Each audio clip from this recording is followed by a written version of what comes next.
Quand il eut jugé que sa main droite était restée assez longtemps dans l'eau, il la sortit et la regarda. « Ça aurait pu être pire, dit-il.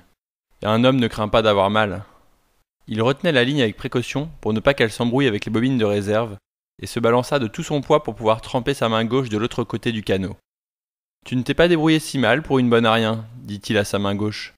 Mais il y eut un moment où tu avais disparu. Pourquoi je ne suis pas né avec 2 mains égales, pensa-t-il. Peut-être que c'est de ma faute et de ne pas l'avoir entraînée comme il fallait. Mais Dieu sait qu'elle a eu assez d'occasions d'apprendre. Elle ne s'est pas si mal débrouillée cette nuit pourtant. Une seule fois, elle a repris cette crampe. Si la crampe revient, laisse la ligne la couper. » Quand il pensa cela, il sut qu'il n'avait pas la tête bien claire, et il pensa qu'il devait remanger un peu plus du dauphin. « Mais je ne peux pas, se dit-il à lui-même. C'est mieux de garder la tête fraîche que de perdre ta force en vomissant. Et je sais que je ne pourrai pas m'en empêcher maintenant que je suis tombé la figure dedans. Je le garde en secours si ça tourne mal. Et puis trop tard maintenant pour augmenter sa force par la nourriture. T'es qu'un idiot, se dit-il à lui-même. Mange l'autre poisson volant. » Il était là, propre et tout prêt. Il l'attrapa de sa main gauche et le mâcha lentement, arête comprise, le mangeant en entier jusqu'à la queue. « C'est plus nourrissant que n'importe quel autre poisson, pensa-t-il. Juste le genre de force que j'ai besoin. Maintenant, j'ai fait ce que j'ai pu, pensa-t-il. Qu'il commence à tourner en rond et on commencera le combat. » Le soleil se levait pour la 3e fois depuis qu'il était parti en mer quand le poisson commença ses cercles. Il ne pouvait pas le savoir à l'inclinaison de la ligne que le poisson tournait. C'était trop tôt pour ça. Mais il ressentit un faible relâchement de pression de la ligne et il commença de tirer doucement de la main droite. Elle se durcit comme d'habitude, mais quand elle atteignit le point où elle pourrait casser, à nouveau la ligne commença à lui revenir. Il fit glisser ses épaules et sa tête dessous la ligne et commença à la tirer régulièrement et souplement. Il utilisait ses 2 mains dans un mouvement de balancier, essayant de tirer autant qu'il le pouvait avec son torse et ses jambes. Ses vieilles jambes et ses vieilles épaules pivotaient à mesure qu'il les balançait en tirant. « C'est un très grand cercle, dit-il. Mais au moins c'est un cercle. » Et puis la ligne cessa de revenir, et il la retint jusqu'à apercevoir les gouttes qui en tombaient à la lumière du jour. Puis il lui fallut en relâcher, et le vieil homme se mit sur ses genoux et en redonna à contre-cœur aux eaux sombres. « Il est dans la partie extérieure de son cercle tout de suite, dit-il. Je dois retenir tant que je peux, pensa-t-il. La tension diminuera son cercle à chaque fois. Peut-être que d'ici 1 heure je le verrai. D'abord, je dois le réduire, ensuite je dois le tuer. » Mais le poisson continuait à tourner en rond lentement, et 2 heures plus tard, le vieil homme était trempé de sueur et fatigué jusqu'aux os. Les cercles étaient bien plus courts maintenant, et à l'inclinaison de la ligne, il savait que le poisson s'était régulièrement élevé en nageant. Pendant 1 heure, le vieil homme vit des taches noires devant ses yeux, et la sueur lui salait les yeux et dévorait les coupures qu'il avait sur les yeux et au front. Il n'avait pas peur des taches noires, elles étaient normales vu la tension avec laquelle il retenait et reprenait la ligne. 2 fois cependant, il eut un coup de faiblesse et de vertige qui l'avait inquiété. « Je ne peux pas échouer de ma faute et mourir avec un poisson comme celui-ci, dit-il. Maintenant que j'ai réussi à l'amener si bien, Dieu m'aide à supporter. Je dirai 100 de Notre Père et 100 de Je vous salue Marie. Mais je ne peux pas les dire là tout de suite. C'est comme si je les avais dit, pensa-t-il. Je les dirai plus tard. » Alors survint un claquement soudain qui balança la ligne qu'il tenait de ses 2 mains. C'était coupant, lourd, raidi. Il cogne le bas de ligne en cuivre avec son éperon, pensa-t-il. Il fallait que ça arrive. Il avait à le faire. Ça va encore le faire sauter. Et j'aurais préféré qu'il continue ses cercles maintenant. Il a besoin de sauter pour prendre de l'air.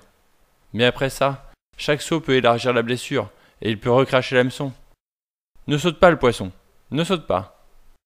Le poisson s'escrima contre le bas de ligne plusieurs fois encore, et chaque fois qu'il secouait la tête, le vieil homme lâchait un peu de ligne.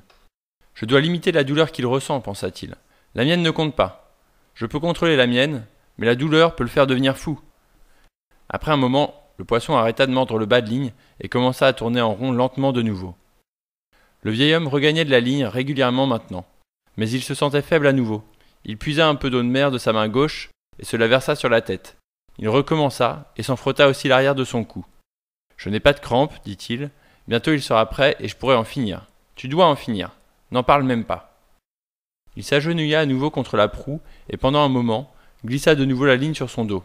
« Je me repose pendant qu'il est sur l'extérieur du cercle, et je me relève et regagne la ligne quand il revient vers moi, décida-t-il. Il eut une forte envie de se reposer contre le plat-bord et de laisser le poisson faire un de ses cercles sans chercher à regagner de la ligne. Mais quand la tension montra que le poisson revenait vers le bateau, le vieil homme se remit sur pied et recommença son mouvement de balancier et de torsion pour tirer toute la ligne qu'il pouvait. « Je suis plus fatigué que jamais j'ai été, pensa-t-il. Et maintenant, voilà l'alizé qui lève. Mais ce sera bien quand je l'aurai attrapé. J'en ai vraiment besoin. » Je me reposerai au prochain tour qu'il fera, quand il s'éloignera, dit-il. Je me sens déjà mieux. Ensuite, encore 1 ou 2 tours et je l'aurai. Son chapeau de paille était repoussé sur l'arrière de sa tête, et il tomba dans le fond du bateau quand il reprit la ligne lorsque le poisson revint. C'est toi qui travailles maintenant, le poisson, pensa-t-il. Je t'attraperai quand tu tourneras. La mer avait considérablement grossi, mais c'était une brise de belle mer et ça l'arrangeait pour le retour. J'aurais juste à piquer sud-ouest, dit-il. Un homme n'est jamais perdu sur la mer, et c'est une île en longueur. C'est lors du 3e tour qu'il commença à voir le poisson. Il vit d'abord une ombre très sombre qui prit si longtemps pour passer sous son bateau qu'il ne put en croire la longueur. Non, dit-il, il ne peut pas être gros comme ça. Mais il était aussi gros que ça, et lorsqu'à la fin du cercle il émergea à la surface à même pas 30 mètres du bateau, il vit sa queue sortir de l'eau. Elle était plus haute qu'une grande lame de faux et d'un bleu lavande au-dessus du bleu sombre de l'eau. Elle le suivait pendant qu'il nageait juste sous la surface, et le vieil homme distinguait maintenant son énorme volume et les rayures mauves qui le zébraient. Il avait replié son épine dorsale, mais les nageoires pectorales étaient largement déployées. Dans ce tour-ci, le vieil homme distingua aussi l'œil du poisson, et les 2 poissons pilotes gris qui nageaient auprès de lui. Parfois il s'attache directement au poisson, parfois il s'y cramponne, parfois il se contente de nager dans son ombre. Ils avaient chacun plus de 3 pieds de long, et quand ils nageaient, leur corps ondulait comme des anguilles. Le vieux était en sueur maintenant, mais de bien autre chose que le soleil. À chaque tour très calme que faisait le poisson, il regagnait de la ligne, et il était sûr qu'en 2 tours de plus, il commencerait à pouvoir le harponner. Mais pour ça, je dois le tenir prêt, pensa-t-il. Faut pas que je vise la tête, faut que je vise le cœur. Sois calme, sois fort, le vieux, dit-il. Le tour suivant, le dos du poisson émergea, mais il était encore trop loin du bateau. Le tour suivant, il était encore trop loin, mais il était plus haut sur la surface. Et le vieil homme était sûr qu'en regagnant un peu de ligne, il l'aurait à sa portée. Il avait équipé son harpon depuis bien longtemps, et sa bobine de corde fine était levée dans un panier rond, l'autre extrémité accrochée au taquet de proue. Le poisson se rapprochait en tournant, tellement calme et tellement beau, il n'y avait que sa queue qui remuait. Le vieil homme tirait tout ce qu'il pouvait pour le rapprocher encore. Pendant un moment, le poisson se retourna sur le flanc, puis il se redressa et commença un nouveau cercle. Je l'ai rapproché, dit le vieil homme. Je l'ai forcé à se rapprocher. Il se sentit encore pris de faiblesse, mais il tirait le grand poisson de toute la force qu'il avait. Je le tiens, pensa-t-il. Peut-être que cette fois, je vais l'avoir. Tirez les mains, pensa-t-il. Tenez bon les jambes. Continue pour moi la tête. Continue. Ne lâche pas. Cette fois, je vais l'avoir. Mais il eut beau tirer de toutes ses forces, commençant bien avant que le poisson se soit rapproché de son bord, s'arc-boutant sur la ligne, le poisson résistait de son côté, se redressa et s'écarta. « Poisson, dit le vieux, de toute façon tu vas mourir. Tu veux que je meure aussi ?» De cette façon-là, on n'y arrivera pas, pensa-t-il. Il avait la bouche trop sèche pour parler et ne pouvait plus attraper l'eau. Je dois l'amener au bord, ce coup-ci, pensa-t-il. S'il faut d'autres tours, je ne tiendrai pas. Si tu tiendras, se répondit-il à lui-même. Tu tiendras jusqu'au bout. Le tour suivant, il réussit presque. Mais à nouveau, le poisson s'écarta et repartit lentement en nageant. Tu vas me tuer, le poisson, pensa le vieil homme. Mais tu as le droit. Jamais je n'en ai vu un plus grand, ni un plus beau, ou un plus calme, ou quelque chose de plus noble que toi, frère. Viens et tue-moi. Ça m'est égal qui tue qui. Là, t'as la tête qui déraille, pensa-t-il. Tu dois garder les pensées claires. Garde ta tête au frais et apprends à souffrir comme un homme, ou un poisson, pensa-t-il. Ne déraille plus la tête, dit-il d'une voix qui pouvait à peine se faire entendre. Ne déraille plus.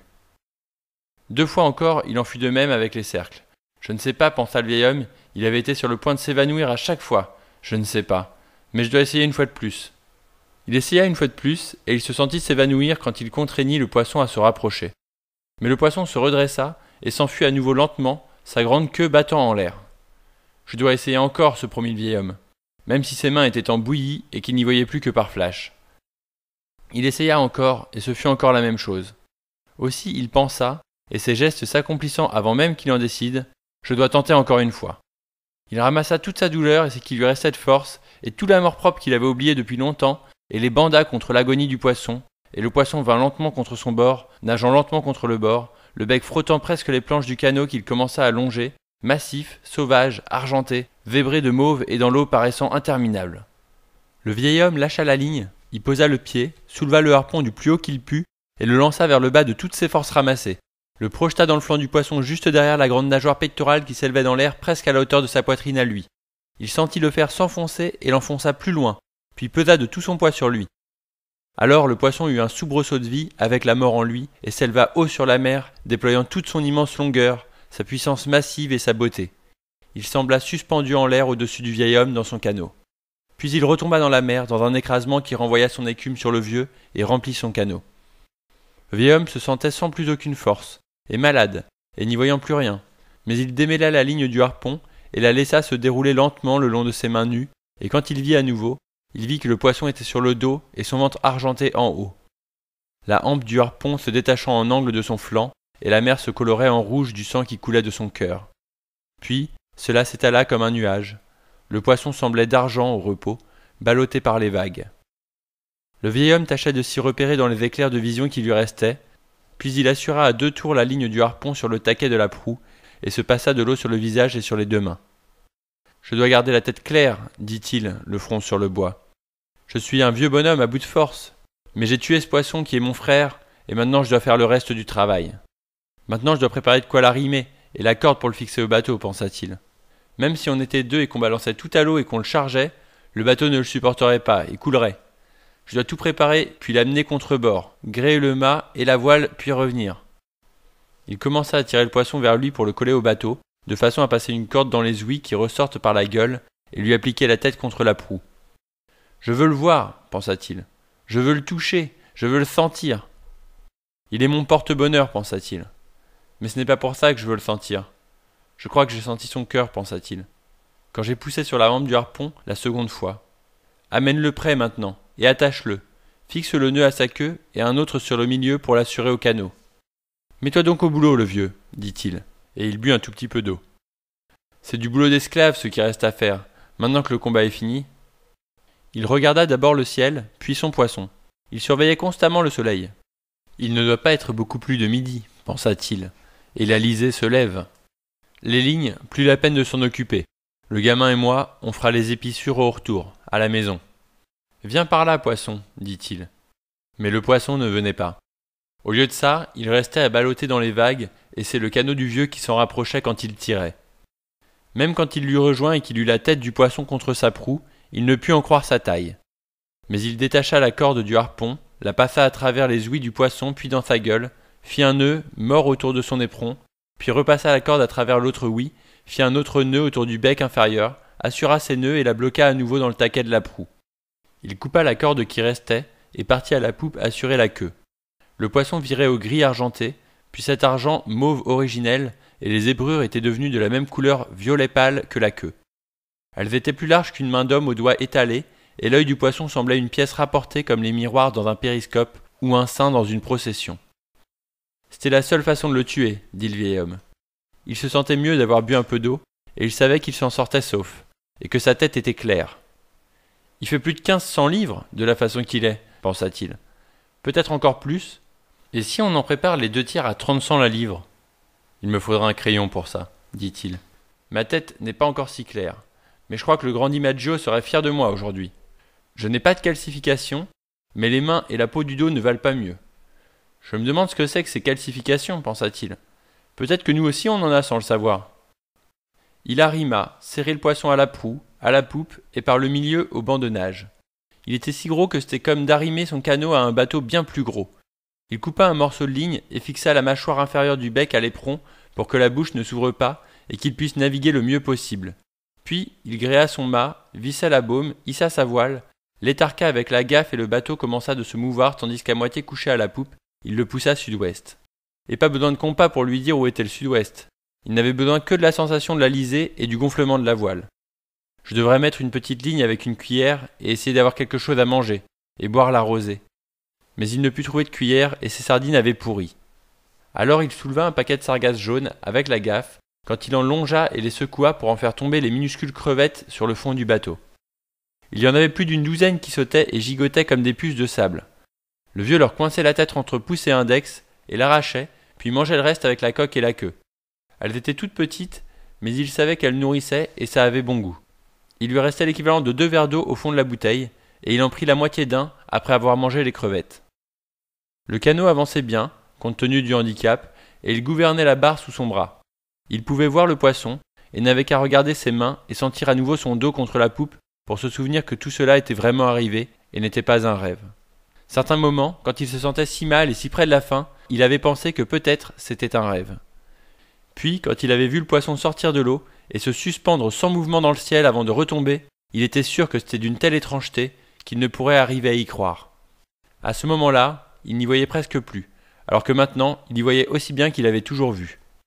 Maintenant, il savait qu'il y avait le poisson et que ce qui était arrivé à ses mains et son dos n'était pas un rêve. Les mains guérissent vite, pensa-t-il. Je les ai usées jusqu'au sang, mais l'eau salée aidera à ce qu'elles cicatrisent. L'eau sombre du golfe est le meilleur cicatrisant qui existe. Tout ce que je dois faire, c'est garder la tête claire. Les mains ont fait leur travail, et là, on navigue bien. Avec sa gueule cousue et sa queue droit levée, on navigue comme deux frères. Alors sa tête recommença à dérailler, et il pensa. Est-ce que c'est lui qui m'emporte ou moi qui l'emporte ? Si je le remorquais par l'arrière, ça ne poserait pas question. Mais ils naviguaient ensemble, attachés côte à côte, et que ce soit lui qui m'emmène si c'est ça qui lui convient, pensa le vieil homme. J'ai juste un peu plus de ruse que lui, et il ne me veut pas de mal. Il naviguait bien, et le vieil homme laissait tremper ses mains dans l'eau salée, et essayait de garder la tête claire. Il y avait de hauts cumulus et assez de cirrus au-dessus d'eux pour qu'il sache que la brise durerait toute la nuit. Et tout le temps, le vieil homme regardait le poisson pour être sûr que c'était vrai.